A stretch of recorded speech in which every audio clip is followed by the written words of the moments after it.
কি খবর বন্ধুগণ, কেমন আছো সকলে? সো ওয়েলকাম এবং কংগ্রাচুলেশনস। আমাদের এতদিন ধরে অপেক্ষা করেছিলাম, এসএসসি সিএইচএসএল এর নোটিফিকেশন আউট হয়ে গেছে। ভ্যাকেন্সি কম, কেন কম না কম সেটা নিয়ে আমি আলোচনা করব। এখন জাস্ট একটু ছোট্ট প্রপারলি আমি আলোচনা করবো অন্য একটা ভিডিওতে, বাট এখন আমি ছোট্ট একটা কথা বলে দেবো যে কেন আমাদের ভ্যাকেন্সিটা এতটা কম হচ্ছে। বাট জেনারেলি আমরা যে আশাটা করেছিলাম গতবারের থেকে প্রায় অনেকটা ভ্যাকেন্সি, দ্বিগুণ তিনগুণের কাছাকাছি ভ্যাকেন্সি আমাদের এখানে দিয়ে দিয়েছে। তো কেন আমাদের ভ্যাকেন্সি কম সেটা এখন আমাদের মূল আলোচ্য বিষয় নয়। মূল আলোচ্য বিষয় হচ্ছে যে আমরা কোন কোন পরীক্ষাটা দিতে পারবো, কোন কোন পোস্টগুলো আমরা দিতে পারবো। এটা আমি তাদের ক্ষেত্রেই বলছি যারা 12 পাস। কারণ এখন একটা কনফিউশন অনেকের মনে হয়েছে যে স্যার যারা অঙ্ক নিয়ে পড়েনি তারা কি সমস্ত পোস্টগুলো দিতে পারবে, যাদের উচ্চ মাধ্যমিকে অঙ্ক ছিল না বা সায়েন্স ছিল না তারা কি সবগুলো পোস্ট দিতে পারবে? তো এই জিনিসগুলো নিয়ে এই কনফিউশনগুলো দূর করার জন্যই আমার এই ভিডিওটা করা, এবং আমি পরপর অনেকগুলো কনফিউশন তোমাদের আজকে দূর করে দেবো। ঠিক আছে, খুব ইম্পর্টেন্ট একটা ভিডিও হবে, খুব সুন্দর একটা ভিডিও হবে, 5 থেকে 10 মিনিটের ভিডিও হবে, প্রত্যেকে এটা ভালো করে দেখে নেবে। ওকে, চল ফার্স্ট আমরা আসি হচ্ছে যে আমাদের ইম্পর্টেন্ট কিছু ডেটসে, যে আমার কোন কোন ডেটে কোন কোন এক্সাম আছে না আছে সেটা আমরা একটু দেখে নিই। আমাদের 8/4 থেকে ফর্ম ফিল আপ স্টার্ট হয়েছে, 7 মার্চে 5-এ আমাদের ফর্ম ফিল আপ শেষ হবে। লাস্ট ডেট হচ্ছে 7/5, অনলাইন পেমেন্ট করার লাস্ট ডে হচ্ছে 8/5, কারেকশন উইন্ডো 10 এবং 11-তে। পরীক্ষার ডেট আমাদের অলরেডি এসএসসি জানিয়ে দিয়েছে, 1 জুলাই টু 12 জুলাই। এইটা হয়ে যাচ্ছে আমাদের এক্সামিনেশন ডেট টিআর 1 এর। টিআর 1 এর এক্সামিনেশন ডেট আমাদের চলে যাচ্ছে এটা। টিআর 2 মনে করে দেখো, মানে একটুখানি মনে রেখে দাও, আগস্টের লাস্ট থেকে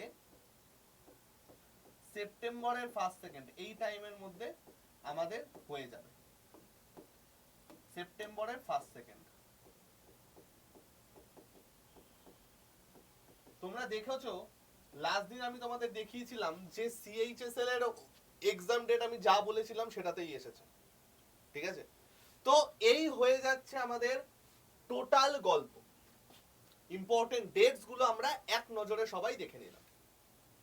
এখন ব্যাপারটা হচ্ছে আমরা পোস্ট ডিটেলসে যাওয়ার আগে, কোন পোস্টে গেলে তোমরা সবাই পরীক্ষা দিতে পারবে সেটা যাওয়ার আগে পোস্ট রিলেটেড দু একটা কথা তোমাদের বলে রাখি।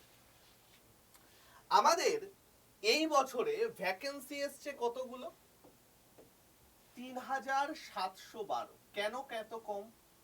ফার্স্ট কোশ্চেন এটা হবে।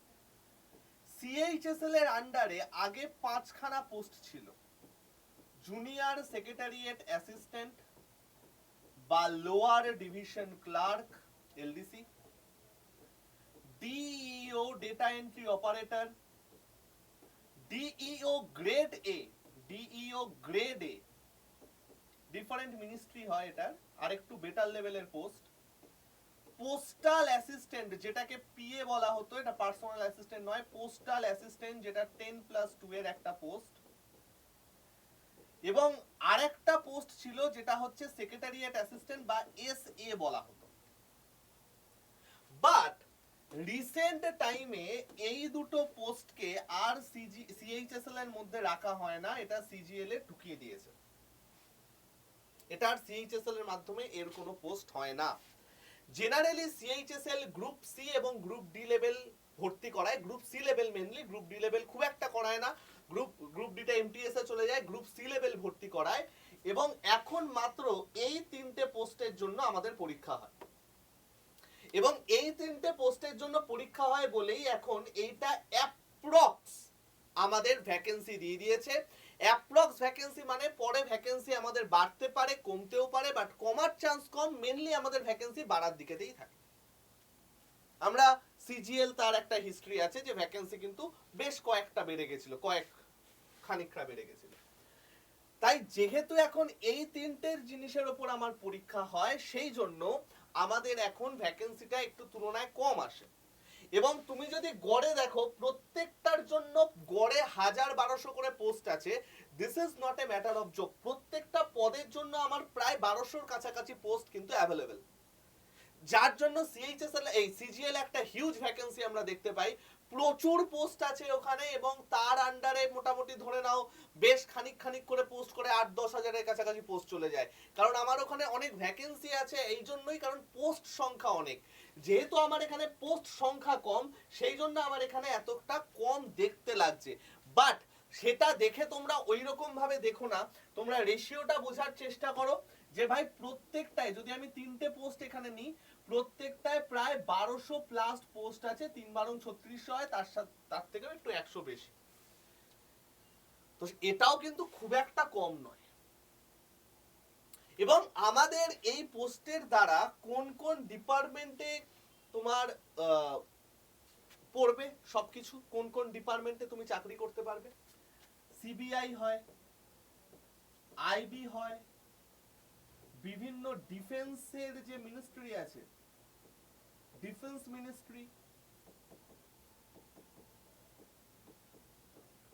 এছাড়াও আরো অনেক মিনিস্ট্রি, সেন্ট্রাল গভর্নমেন্টের অনেক মিনিস্ট্রিতে যায়, সেন্ট্রাল গভর্নমেন্টের অনেক ডিপার্টমেন্টে যায়, এরকম অনেক মিনিস্ট্রি ইম্পর্টেন্ট জিনিসপত্র আছে যেগুলোতে ঢোকে। ঠিক আছে, অনেক ভালো ভালো মিনিস্ট্রি আছে যেগুলোতে এই লেভেলের থেকে আমাদের যেতে হয়। এবার আমাদের এইখানে কি কি পোস্ট আছে এবং স্যালারিটাও আমি এখানে একটু আলোচনা করে দেব। আমাদের মেনলি এখানে 3 টাইপের পোস্ট দেখা যায়। একটা হচ্ছে data entry operator grade A. দেখো মেনলি আমাদের পোস্টগুলোকে কত ভাগে ভাগ করা হয় সিএইচএসএল এ, মেনলি আমাদের দুটো ভাগে ভাগ করা হয়। একটা হচ্ছে এলডিসি, যেটাকে আমরা বলি লোয়ার ডিভিশন ক্লার্ক বা জুনিয়র সেক্রেটারিয়েট অ্যাসিস্ট্যান্ট জেএসএ।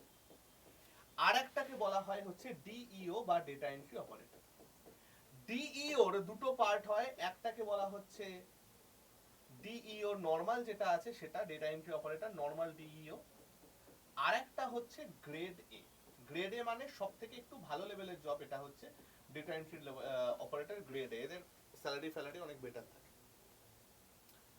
এখন দেখো আমাদের সিএইচএসএল দেওয়ার জন্য মিনিমাম কোয়ালিফিকেশন তো 12 পাস হতেই হবে, এটা হচ্ছে আমাদের মিনিমাম কোয়ালিফিকেশন, প্রত্যেককে 12 পাস করতেই হবে। এজ লিমিট নিয়ে আমি এখানে কিছু বললাম না, তোমরা সবাই জানো। ইউআর দের জন্য আমাদের এজ লিমিট হচ্ছে 27, এবং এসসি এসটি হলে +5 ইয়ার্স, ওবিসি হলে +3 years upper age limit. But 12 pass তো সবাইকে করতে হবে, যে কোনো স্ট্রিমেই সেটা হও না কেন, আর্টসে হও, সায়েন্সে হও, কমার্সে হও, যেটা খুশি হও, মোট কথা 12 পাস তোমায় থাকতে হবে। এবং 12 প্লাস থাকলে তুমি কোন কোন এক্সাম গুলো দিতে পারবে? তুমি দিতে পারবে হচ্ছে এলডিসি জেএসএ, তুমি দিতে পারবে হচ্ছে ডিইও নরমাল যে ডিইও। দেখো for LDC JSA and DEO grade A, যেটা এই দুটো ডিপার্টমেন্ট, আমি এই দুটো ডিপার্টমেন্টে পরে আসছি, সবগুলোই তুমি দিতে পারবে তোমার যদি একটা সিএইচএসএল থাকে, মানে 12 প্লাস সার্টিফিকেট থাকে। অর্থাৎ যে কটা পোস্ট এখানে আছে সব কটা দিতে পারবে। একজন আমাকে সকালবেলা জিজ্ঞেস করলো, স্যার আমি আর্টস নিয়ে পড়েছি, আমি কি ডিইও গ্রেডে দিতে পারবো না? দিতে পারবে, পার্থক্যটা শোনো, কোনটার ক্ষেত্রে দিতে পারবে না, কখন দিতে পারবে না সেটা দেখো।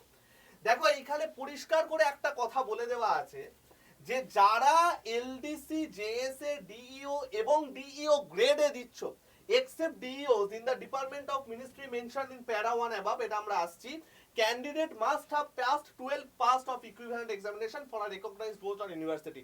অর্থাৎ তুমি যেখানেই পড়ো না কেন, যে সাবজেক্টই তোমার থাক না কেন, তুমি এই তিনটে জিনিসেই দিতে পারবে পরীক্ষা, তিনটে পদের জন্যই তুমি এলিজেবল। খালি এইবার দেখো কোনটায় আমাদের পার্থক্যটা হচ্ছে। খালি দেখো এইখানে লিখে দিয়েছে ফর ডিইও বা ডিইও গ্রেড এ, যে কোনো ডিইও ডেটা এন্ট্রি অপারেটর বা যারা গ্রেড এ যেটাই হও না কেন, যখন তুমি consumer affairs, food and public distribution এবং মিনিস্ট্রি অফ কালচার, এই তিনটে জায়গায় যদি কেউ অ্যাপ্লাই করো, আমরা কি বললাম অনেক টাইপের মিনিস্ট্রি আছে, ডিফেন্স আছে, আইবি আছে, সিবিআই আছে, এক্সাইজ আছে, ফুড আছে, কনজিউমার আছে, ইন্টেলিজেন্স ডিপার্টমেন্ট আছে, অনেক মিলিটারি ইন্টেলিজেন্স ডিপার্টমেন্ট আছে, নর্মাল অনেক অফিস আছে। তো এতগুলোর মধ্যে শুধুমাত্র যারা consumer affairs, food and public distribution এবং মিনিস্ট্রি অফ কালচার, এই তিনটেতে যারা তোমরা অ্যাপ্লাই করবে, তাদের ক্ষেত্রে আমাদের সায়েন্স সাবজেক্ট এবং ম্যাথ থাকা ম্যান্ডেটারি, একমাত্র তাদের ক্ষেত্রে। এছাড়া কারোর জন্য আর লাগবে না। তোমরা যে স্ট্রিমেরই থাকো না কেন, প্রত্যেকে এই প্রত্যেকটা পদের জন্য এলিজিবল 12 পাস হলেই শুধুমাত্র পার্টিকুলার এই তিনটে মিনিস্ট্রি বা এই তিনটে ডিপার্টমেন্ট ছাড়া আর কেউ কোনো রকম বাধা পাবে না। ধরো কোনো হিস্ট্রির ছেলে আজকে ডিইও গ্রেড এ দিতে গেল এবং সে কনজিউমার অ্যাফেয়ার্সে গিয়ে সিলেক্ট করলো যে আমার এই মিনিস্ট্রিটা চাই, সে পারবে না। কিন্তু ও যদি অন্য কোনো মিনিস্ট্রিতে ডিইও গ্রেডে দেয় সেটা কিন্তু পারবে, শুধুমাত্র এই ডিপার্টমেন্টগুলোতে পারবে না। বোঝাতে পারলাম? তাই এই কনফিউশনটা মন থেকে দূর করে দাও যে আমি এটাই পারবো কি পারবো না। শুধুমাত্র এই তিনটে ডিপার্টমেন্ট ছাড়া সব জায়গায় তোমরা দিতে পারবে যারা নন সায়েন্স ব্যাকগ্রাউন্ড। আর এলডিসি জেএসএ যারা আছে সবাই সবকিছু দিতে পারবে, কোনো রকম অসুবিধা তাতে নেই। বোঝা গেল? আমার এখানে স্যালারি কিরকম হবে, এলডিসি জেএসএ যারা আছে এই রিসেন্ট পে কমিশনের পরে প্রায় 40K এর কাছাকাছি তোমরা স্যালারি পাবে in hand. 35 to 40K, 40K এর কাছাকাছি তোমরা স্যালারি পাবে, 40,000। যারা ডিইও গ্রেড এ তাদের স্যালারি মোটামুটি 45 থেকে 50 এর কাছাকাছি চলে যাবে। স্যালারি নিয়ে আমি একটা ডিটেল ভিডিও করে দেব, কোন পোস্টে কিরকম স্যালারি, কোন পোস্টে কতটা তোমার প্রমোশন কি আছে না আছে, সেটা নিয়ে আমি একটা ডিটেল ভিডিও করে দেব, সেটা নিয়ে তোমরা চাপ নিও না। আজকে আমার দাবি একটাই ছিল, সেটা হচ্ছে তোমরা কোনটা দিতে পারবে এন্ড কোনটা দিতে পারবে। আশা করি সেটা আমি তোমাদের বোঝাতে পেরেছি। এই ছিল আজকের গল্প। এবার যারা প্রিপারেশন নিচ্ছ তাদের জন্য আমাদের কি দেওয়া আছে, তাদের জন্য আমাদের দেওয়া আছে এই কয়েকটা ছোট্ট ছোট্ট জিনিস। দেখো, নতুন ওটিআর লাগবে, সেই ওটিআর নিয়ে একটা কমপ্লিট ভিডিও করা আছে, আই বাটনে পেয়ে যাবে, ভিডিওর লাস্টে পেয়ে যাবে, তোমরা দেখে নেবে। এবং আপকামিং দিনে 3-4টে জিনিস আমি করে দেব। একটা হচ্ছে ফর্ম ফিল আপের ভিডিও লাইভ, একটা আমি করে দেব হচ্ছে সিলেবাসের ওপর ভিডিও, আমি নেক্সট ভিডিওটা সিলেবাসের ওপরেই আনবো। একটা ভিডিও আমি করে দেব হচ্ছে প্রমোশন স্যালারি, আর একটা ভিডিও আমি করে দেব হচ্ছে বুক লিস্ট, এবং লাস্টে একদম করে দেব হচ্ছে কাট অফ। এই কয়েকটা ভিডিও আমি করে দেব, সেটা নিয়ে তোমরা চিন্তা করো না, ঠিক আছে? তো আজকে আমি গেলাম। ফ্রি প্লেলিস্ট আছে, ডেসক্রিপশনে লিংক পেয়ে যাবে, যারা একটা নেই ডেসক্রিপশন থেকে একটা নিয়ে নিও, লিংক আছে। আর যারা যারা একটা জেনকম টাইপের ব্যাচ চাইছো, আমি বারবার বলছি ঈদের পরে কিন্তু এটা দাম বেড়ে যাবে।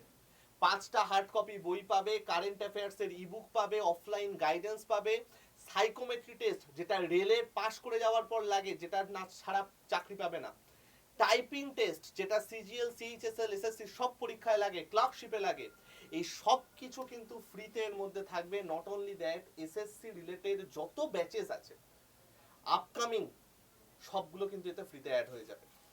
সবকিছু নিয়ে 1 বছরের জন্য 3183। যারা ঈদের সময় অবধি নেবে 13 মাসের ভ্যালিডিটি পাবে। এরপরে কিন্তু দামও বেড়ে যাবে, ভ্যালিডিটিও কমে যাবে। তো বারবার বলছি, যদি কেউ নিতে চাও 7203084697 এখানে একটা হাই লিখে পাঠিও। আমার গ্রুপে তোমরা জয়েন হয়ে যাবে, যেখানে আমাদের রেগুলার ফ্রি ক্লাসের রুটিন দেওয়া হয়, সবকিছু দেওয়া হয়, সেখান থেকে তোমরা সব জানতে পেরে যাবে, ঠিক আছে? এখনো যদি কারো মনে প্রশ্ন থাকে, কিছু ডাউট থাকে, আমাকে জানাও, আমি আছি, আমি নিশ্চয়ই সেটা বলে দেব। এবং কারো মনে যদি কোনো রকম বিদ্রোহ থাকে, কোনো রকম অনেকেই আছো আমার সাথে সহমত না হতে পারো, তারা আমাকে অবশ্যই কমেন্ট সেকশনে জানিও। আমি চেষ্টা করব তারা যে সমস্ত জিনিসগুলো বলবে তাদের সম্পূর্ণ অ্যান্সার দিয়ে দেওয়ার। ওকে বস, ভালো থেকো সবাই, সুস্থ থেকো সবাই। কাল সকাল 11টায় তোমাদের সাথে লাইভ ক্লাসে দেখা হচ্ছে, কেউ মিস করবে না। অসাধারণ সুন্দর সুন্দর ক্লাস কিন্তু আমরা করাচ্ছি, যেগুলো বেসিকের জন্য খুব দরকার, ঠিক আছে? এতগুলো জিনিস কিন্তু এখানে ফ্রিতে তোমরা পাচ্ছ আমাদের এসএসসি ব্যাচে। ওকে ভাই, তো আজকে আমি গেলাম ভাই, ভালো থেকো সবাই, টাটা।